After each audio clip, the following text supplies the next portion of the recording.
Nick Saban, college football's greatest coach of all time. I'm not sure exactly the impetus, the motivation for Nick Saban to be in Washington, D.C. at a Capitol Hill roundtable, but he was. And this is a clip from that session where Nick Saban is sitting next to Texas Senator Ted Cruz. And again, he's at a Capitol Hill roundtable. I'm not sure the entire context of the situation, but I do know he is making comments on the current state of college football post-retirement. All the things that I believed in for all these years, 50 years of coaching, no longer exist in college athletics. So it's always was about developing players. It was always about helping people be more successful in life. My wife even said to me, we'd have all the recruits over on Sunday with their parents for breakfast, and she would always meet with the mothers and talk about how she was going to help and impact their sons and how they would be well taken care of. And she came to me, like right before I retired and said, why are we doing this? And I said, what do you mean?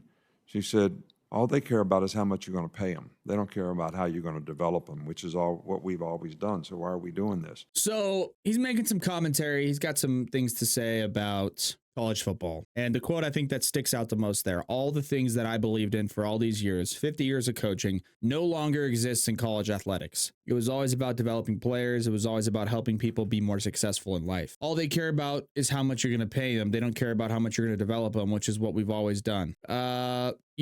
People are so quick to jump on Saban for this, obviously. People like to hate greatness, and people like to deny facts when they come across them. But ultimately, it's gotten to a point where it started with NIL as a good idea, a good process, ultimately a positive for student athletes to be able to capitalize monetarily on their value as athletes. It started as that and has now transferred its way to everybody feels like they're entitled to over-the-top compensation immediately. And everyone's quick to jump on Nick Saban because he had some semi-controversial things to say about NIL. And by the way, this whole college football spectrum, the whole reason that we ended up losing Nick Saban, because whether you believe it or not, and whether Saban's actually ever going to say it or not, he retired because of NIL and the transfer portal. The two things that, yes, you would say empower the student athletes, but have also drastically changed the spectrum of college sports. And you know what? Yeah, maybe it wasn't entirely fair for all the coaches and everybody but the athletes to be compensated at a high level. Meanwhile, the athletes go out for 3 years, put their lives and bodies on the line, and don't get compensated for it. I agree that that's probably not the fairest way to do it. What else is not the fairest way to do it is to allow these kids to sign a national letter of intent, commit themselves like a contract in professional sports to a university, to a program, spend 1 year there, not be completely satisfied, not launch their stock to the moon, which is very rare, to be one of the premier guys, and immediately demand more money or threaten to transfer. That's not good for college athletics. Care what you think. The transfer portal was designed and created for high-level athletes who get recruited to high-level programs, especially at premier or specialized positions, that gets stuck behind a kid that's exactly the same thing, just a year or two above. You're a five-star quarterback. You come into Alabama. There's another five-star quarterback in front of you. He's a sophomore, so he's got 2 more years. You're a freshman. What are you going to do? Sit there for 3 years? I get it. But I've got a pretty hot take about the NIL situation and the transfer portal and the whole state of college athletics, because everyone's ready to jump on Nick Saban's back. Everyone's ready to just hammer Nick Saban because he's got a little bit of constructive criticism for the entire process and how it's drastically changed. Here's an idea and here's a concept. If you want to transfer so bad, if you just cannot wait to get out of that program, if you go into your coach's office after the season and demand more money or threaten to transfer, you're probably not the guy. Because if you were the guy, you'd be getting that money and you'd be starting. Only specialized situation is if you're some 5-star guy at a specialized position like quarterback, you come in as a freshman and there's some kid who was a freshman last year, 5-star quarterback who won the Heisman or did something crazy. You're stuck behind him for 3 years, in which case yeah, you know what? Maybe find somewhere else to play. But this grass is always greener mindset, this I'm entitled to everything all the time mindset that has swept over the younger generation ultimately leads to their demise. And if you go through and find the best guys, the best players, the big time contributors, and the highly compensated kids in college sports, or even specifically college football, they're dudes. Ask the coaches, what do? Extra work, team chemistry building, coachable. And now we've reached a point where anybody and everybody in college athletics, but more specifically football, that was semi-decent in high school, banks and builds off of that, goes into coach's office after they didn't play very much as a freshman at a big-time D1 program, and they go to coach and say, give me more money or I'm leaving. Hello? Didn't you sign a letter of intent? Also, don't you want to get a degree? Isn't that part of college as well? And Nick Saban's not out here telling us to abolish NIL. He's mentioning things like revenue sharing or some sort of version of a salary cap. He says if we had some sort of revenue sharing proposition that did not make student athletes employees, I think that may be the long-term solution. You could create a better quality of life for student athletes. You could still emphasize development. You could still create brand and athletic development with a system like that, and it would be equal in all institutions. You couldn't raise more money at one school to create a competitive advantage at another, because that's the other point of college athletics. Everyone wants to freak out at Nick Saban for having a couple suggestions on how to improve NIL. They think he wants to abolish it and he's greedy and selfish and, oh, look what happens when the rabbit gets the gun. Now, no. It's not even about that. He doesn't care that the athletes get compensated. In fact, he's been on record as well saying, well, if any sort of merchandising or jerseys or things are being sold with the name, image, and likeness of these players, it's a picture of a kid and it's signed by him and it's sold and someone else gets the money, that's not right. But what else isn't right is random program over here all of a sudden comes into a bunch of money because an alumni sold his company for $100 billion. And now all of a sudden that program gets all the best recruits because they are paying them the most money. It's not bad that the athletes are getting the money. What it does is it creates a gap, a bigger gap than what was already in place and already around with the massive monetary budgets that the big time programs already had to begin with. There's obviously a disparity when you go to the Alabama campus, check out their athletic facility, check out their football locker room, and when you go to Western Kentucky's program and athletic department. Obviously, there's already a disparity. So why create a bigger one with NIL when you could at least try to regulate it to some degree with a salary cap or revenue sharing or just some minor tweaks that would ultimately make it better? But instead, everyone freaks out, flips the tables and goes, oh my God, you hate student athletes making money. That's not what this is about. It's about regulation, fairness for these student athletes, because in my opinion, if I was a 5-star guy and I had an opportunity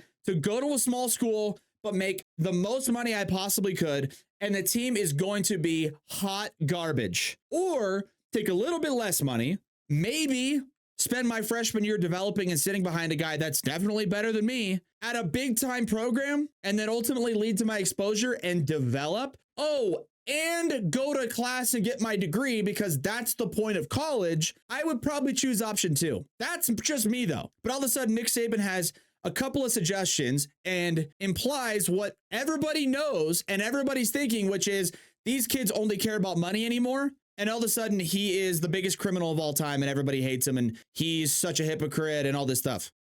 No, it's bad for college sports. It's bad for college athletics for kids to just immediately demand as much money as possible or they're transferring. But Saban had a little bit of choice words or criticism or things to say and people lost their minds. It's not okay. It shouldn't be a thing. Relax. There's some tweaks you can make to NIL. There's some tweaks you can make to the transfer portal to level the playing field across the board and still allow the highest level athletes in college to be compensated fairly. What can happen is that these student athletes are getting compensated and negotiating contracts and taking money kind of backdoor, cheating the system a little bit. There's definitely a way you can regulate it while maintaining the amateur status, maximizing the income that these guys can get. And if you're a big time athlete, you're going to get outside sponsorships and endorsements anyway. So why go to the school directly and demand as much money as possible? Or instead of just transferring as soon as things get tough, why don't you stick it out a little bit? I don't know. Just a thought. Oh, and I wonder why Nick Saban has some criticisms for the NIL process and the transfer portal and the entire shift and spectrum of college athletics and the mindset of these student athletes. Maybe, bear with me, maybe it's because at one point at Alabama, he had a quarterback room that went 1, 2, 3 on the depth chart of Jalen Hurts, Tua Tagovailoa, and Mac Jones. Where are all those guys right now? Oh, that's right, in the National Football League. He sat there, went out, recruited 3 high-level, top-tier NFL caliber quarterbacks. And at one point had Jalen Hurts starting, Tua as the backup, and Mac Jones as the third string. Where are all those guys right now? Oh, the NFL. Oh, that's right. Because they waited for their time, capitalized on their process, did things the right way, maximized the opportunities that they had. And now, instead of Mac Jones sitting behind Tua and Jalen Hurts for 3 years and then playing his 4th year, winning a national championship and being a first-round pick, in today's day and age, I guarantee he would have transferred. If Mac Jones would have seen what was in front of him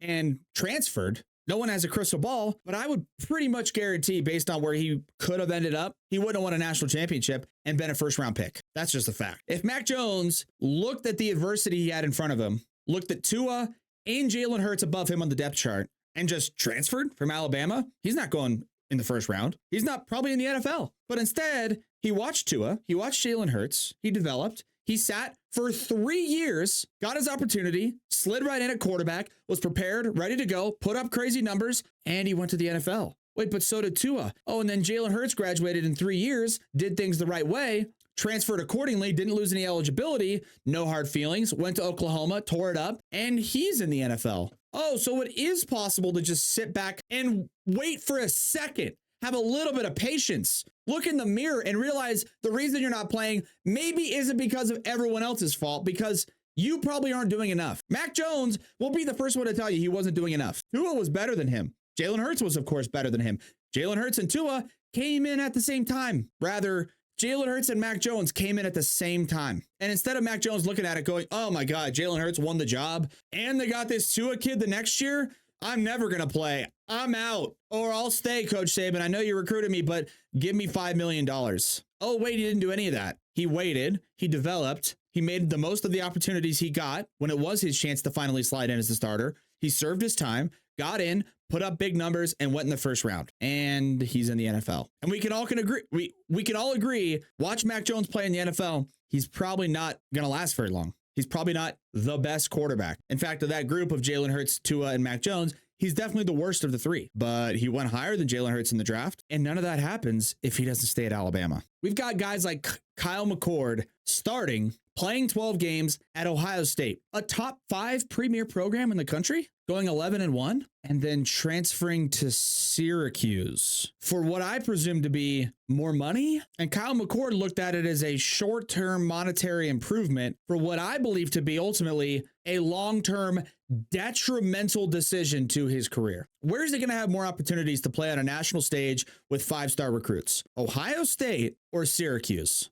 Where is he going to have a better opportunity to prove himself and eventually play in the NFL where the real money is made? At Ohio State or Syracuse? It's a perfect microcosm of what's gone on in the world of college football in the last 3 to 5 years, and exactly why Nick Saban came out and is just making suggestions about how we can improve both NIL and the transfer portal. But he has 1 ounce of criticism and everyone's, oh, it's funny now when the Rabbits got the gun. No, relax.